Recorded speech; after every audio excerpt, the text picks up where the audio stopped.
Hi, thank you for joining yet another episode of Get Set with Lissette. This is where we have inspiring conversations that empower you to get set. There's no guest today. Literally, I just wanted to pop on, have a conversation with you guys, and get us ready for the Christmas spirit, Christmas holidays.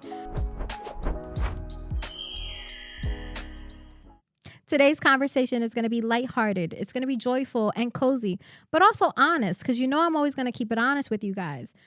The holidays were filled with music, with movies, traditions, and laughter. And I want to talk about a little bit of all of those things that I love, my favorites, the ones that I don't believe to be. But at the same time, it can also stir up grief, loss, trauma, and carry a lot of heavy emotions. And I felt the need to come on and remind us of this so that we remember those that we've loved, and also just create space and a place for us to continue to inspire and empower one another. This episode is about holding both. Let's celebrate the magic while making space for the human experience behind the lights. Quick fact, because normally if I have a guest, I would do a this or that kind of thing. So instead, with it being just me, I wanted to do a did you know? So, did you know that Christmas is celebrated in over 160 countries worldwide? And many of its modern traditions, the lights, the evergreen trees, the feasts, are actually rooted in ancient celebrations of light, renewal, and hope during the darkest time of the year. The concepts come from finding opportunities for these ancient traditions where they would literally find opportunities to create light around one another because wherever they were was really, really dark. They found ways to renew themselves, and there was opportunities for them to give feasts and celebrations for many different walks of faith. Just a fun little tidbit. So now what I wanted to do, like I said, we're going to keep it joyful. I wanted to have an honest conversation, and you guys tell me your favorites in the comments as well. And I want to make this one more of an interactive experience about our favorite Christmas movies. So I came up with my top 5 that I watch every single year religiously. And don't hate me, don't come for me. I'm also going to talk about some classics that I actually don't believe to be Christmas movies, and I don't think they belong on the list. I might be alone in this one, and I'm okay with that. But look, don't kill the messenger. So my top 5s. First and foremost, I have to give it, and I can take either one. Home Alone and Home Alone 2 are top of my list interchangeably. Why? There's comedy in it. You've got the family aspect. They're constantly getting together. There's a little bit of what's going to happen. And there's always a little nugget of personal takeaway message. In the first one, there's conversations where you shouldn't judge a book by its cover. He had this whole idea of the older man outside and what was going on. And that guy ended up being someone of comfort, someone of support. And it shows us not to ever judge a book by its cover. And also, you never know what a person's going through until you walk a few miles in their shoes. So it's that feel good. It's that remembrance of it. And then they bring it back to us when it comes to Home Alone 2. Same thing. He's lost in New York. You've got the family aspect. You've got the traditions of them trying to go on another trip. There's all types of comedy relief, but that little nugget of something. He has 2 different moments. The moment with Mr. Duncan in the toy store when they're having a conversation about how children bring joy, about doing for others, even in the midst of always being focused on yourself. And when he talks about the turtle doves and the experiences around that, there's conversations on no matter where life takes you, no matter where you go, when you have someone that you love, sharing those turtle doves, keeping one and giving one to a friend so that you remember that no matter where you are in the world, you always love one another and you'll always be in each other's hearts. So that tidbit there. And the lady in the park with all of the birds, again, an idea of feel-good moments, not judging a book by its cover. And it reminds us to spread love, spread joy, and to lead with heart. And I feel like those are just movies that we should go for. My second fave, and it's a newer movie, but again, it hits all the necessary spots, is Jingle Jangle. This movie instantly for me has become a classic. And if you haven't watched it yet, I know that it's always on Netflix. It came out, I want to believe 2020, 2021ish. It was around the COVID days. And another one that, in my opinion, caught me by surprise and is now a classic because, disclaimer, and I will say this, there's a lot of singing in it. So if you're not an individual that likes singing or like musical type movies, may not be the one for you. However, if you can get through that musical aspect of it, it's another family story, getting it from the mud, the idea of, good conquers all, and your nuggets of wisdom that walk away with it. And then my last two, and I think that's just where traditions come from, are Elf and Jim Carrey's version of How the Grinch Stole Christmas.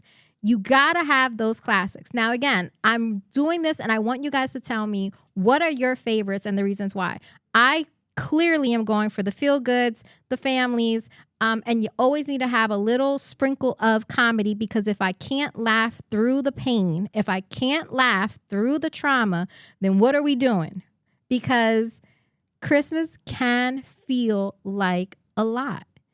It can feel lonely more than ever before because it's a reminder of family get-togethers, people coming together, and it tells us and reminds us who's no longer here, what we lack or don't have, what we wish we had, and it's at the end of the year, so it's also reflective times. So I know for me, I'm going for your feel-goods, for the comedy, and for the continued inspiration and empowerment of believing in my heart of hearts that the human experience is not just a linear experience. It's very different for many people, but at the end of the day, we all just want to be loved, we want to be heard, and we want to be seen. And so those movies to me give all of that and then some. Now, in that same regard, there are a few quote unquote classics I don't believe to be classics personally. Again, don't come for me. But I was watching another podcast and they were going over something similar about, the top 10, top 5s that they went on. And the conversation came around, and it's a question that I wanted to just pose to everyone as well, is Die Hard a Christmas movie? Me personally, I don't care that it happened around Christmas. It's an action film. It ain't got nothing to do with Christmas, but I know that there are people that will yell on the top of their lungs and come for. That is a classic. It's a must. Die Hard is a Christmas movie. Not over here, guys. Y'all can come for me, but I'm going to need receipts, and I'm going to need y'all to really explain to me how, outside of the fact that it was just during the holidays, does it fall into a Christmas movie. The other one that I do not agree with, and I maybe unpopular opinion, is A Christmas Story. I can go without. I don't think it's that funny. I don't find where all of the pizzazz of it is.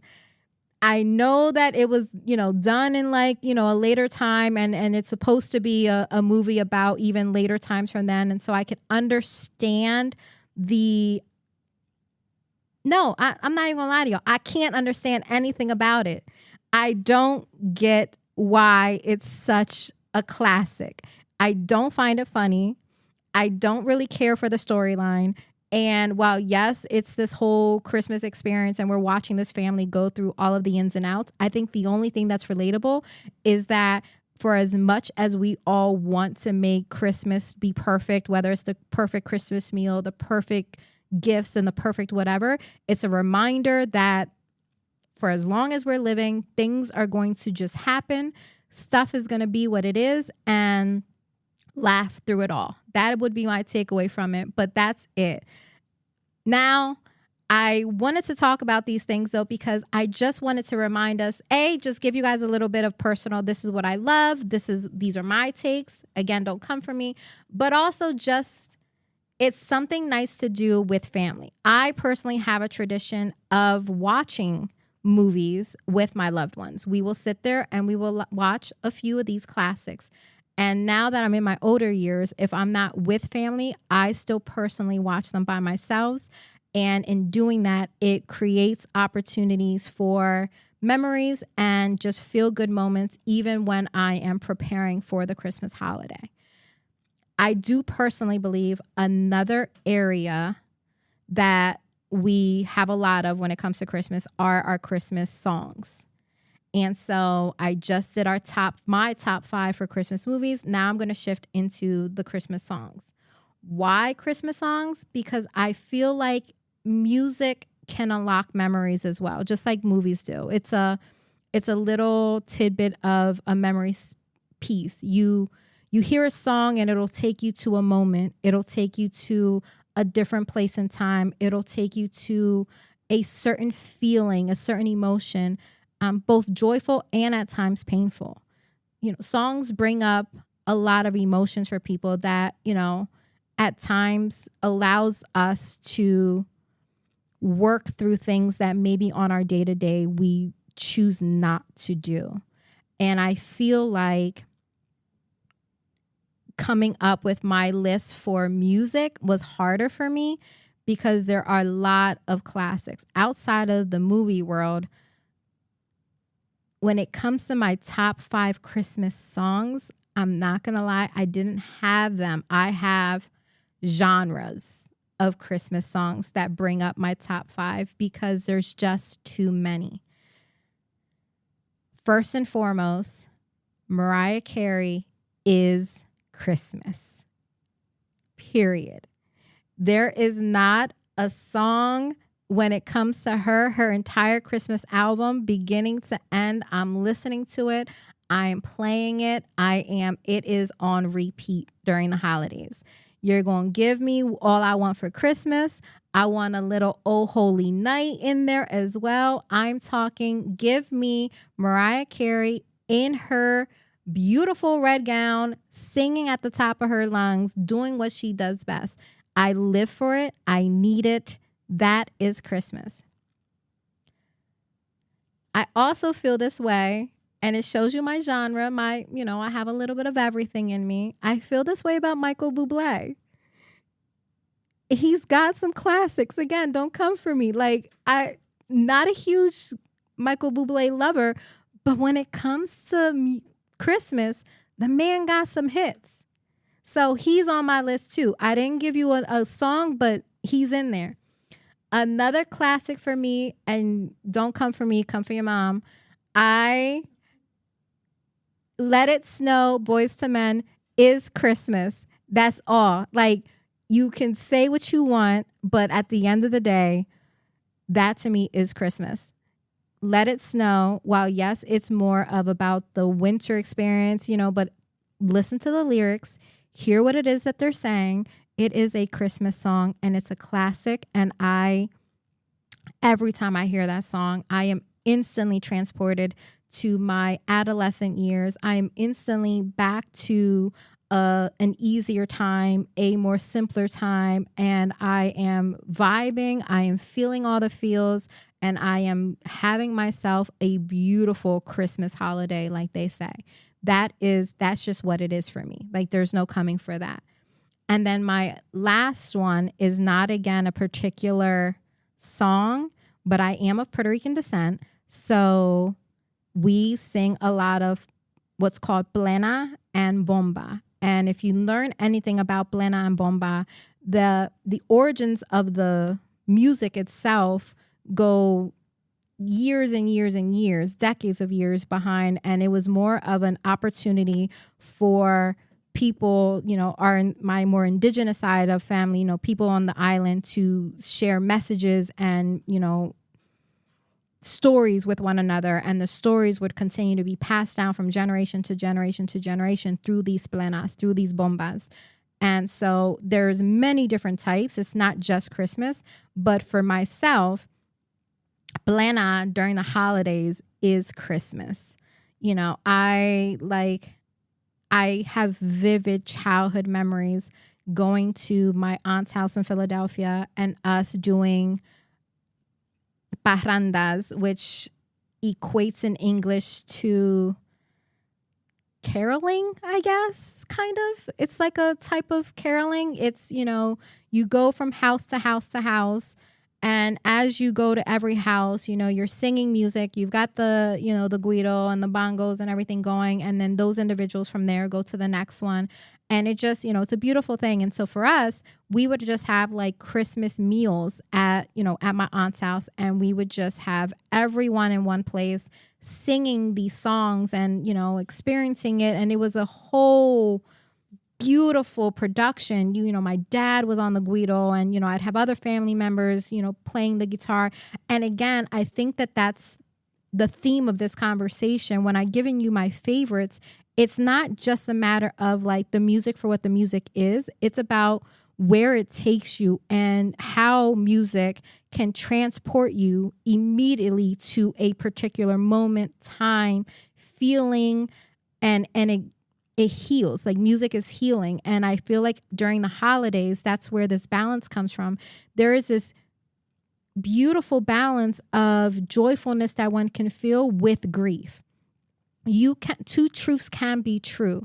You can both be joyful and excited and enjoy where you are in today's, you know, moment, while also creating and allowing for space of feelings that may not feel as good, you know, feeling loss, feeling trauma, feeling hurt.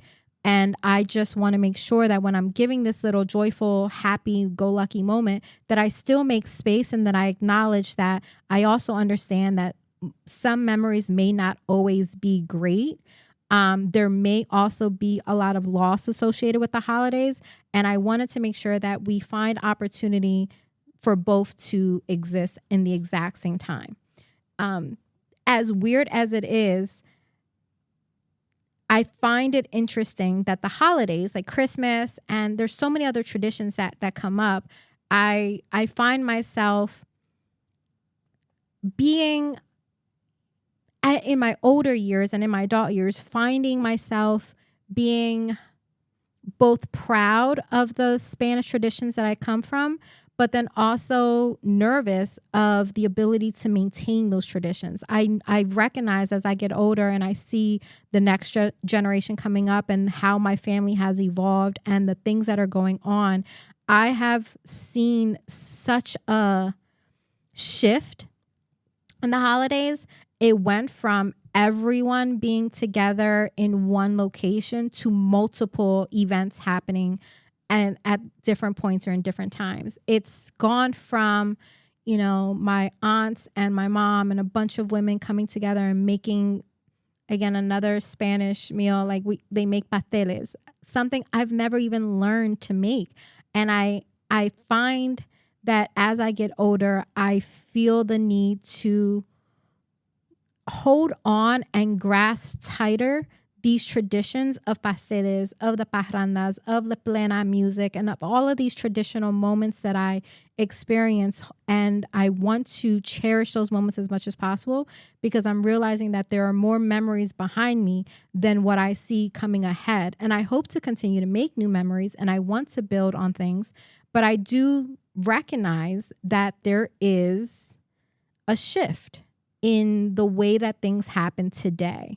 Family dynamics look very different. Get-togethers are very different. And I understand that things change. I know that life is gonna life, like I always say, but I maintain reverence for moments of what was. And I wanted to remind ourselves to let us start to build new traditions and see the importance of tradition, and also make moments and cherish the moments and the traditions that you carry in your family today, because you never know when those things will fade away. And I do find myself now really trying to, just like I said, hold a lot of space for that. So I wanted to make mention of that. And then also create an opportunity for us to share those traditions, because I love learning other traditions that are out there and knowing that, again, this time of year, it's not just about one holiday. It's not just Christmas. You've got Hanukkah, you've got Kwanzaa, there's so many different things. And I don't think that it is by coincidence, but rather design, that a lot of these different traditional moments and these holidays are all within the ending of a year. Because like I said, a lot of things with Christmas, most of those traditions come from ancient times and ancient rituals. So we are literally just taking ancient moments and ancient traditions, if I can get my words together, and redeveloping them and revamping them to moments of today.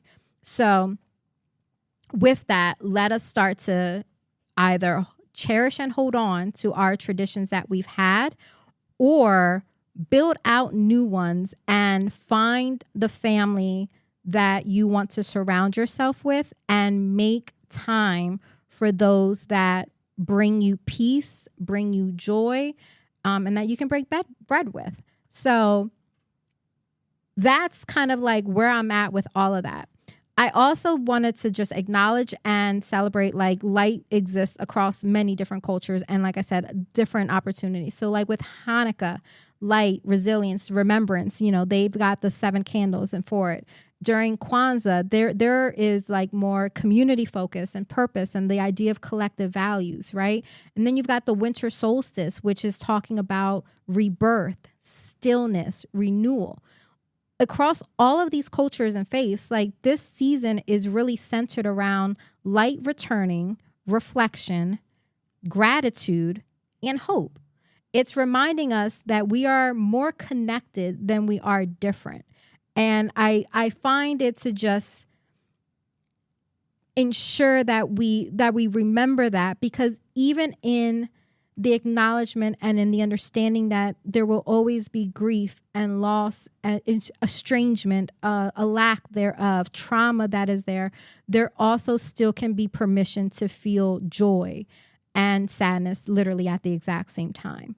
You don't owe anyone cheer. You don't have to just show up. Like, you don't owe anyone anything. Like, you can choose what works for you. And honestly, if you want to just sit alone and watch one of those 5 movies that I said, rest is productive and boundaries are loving. So we also need to recognize and remember that it's okay to have boundaries. And like I said, create the family that you want and that makes you feel safe. But I also just wanted to cherish some of the memories that I have and bring them to light, because I believe in those traditions. And I wanted to make sure that we cherish our own. Let's share with one another what those like holiday traditions look like. And let's like get back to the days of trying to do a little bit more community focused things. Like, in such an individualistic society, let us find community, hold on and cherish it, and build with one another during this holiday season. The holidays don't have to look like anyone else's highlight reel, right? It doesn't have to be just what you believe to be it. You can create what makes sense for you and present and create a space that you feel great. But let us find opportunity to just be and find moments to hold reverence for those that have gone, stand still in your moments of reflection, but then also give yourself permission to let go, let God, and let us build each other up and make space to be happy and joyful wherever we are. Personally, what I'm carrying into the end of this year and during this holiday is I'm very reflective of the year that I've had, the growth that I've seen, And I've been finding opportunities of joyfulness. And in this holiday, I have really been intentional. I think that's the word that I would use, with not just the gift giving that I'm giving, but the people that I'm spending time with. I am being much more protective of my peace, and yet still holding space for those that I love the most, and hugging them a little longer, loving on them a little more, showing up for the ones that I want to show up for.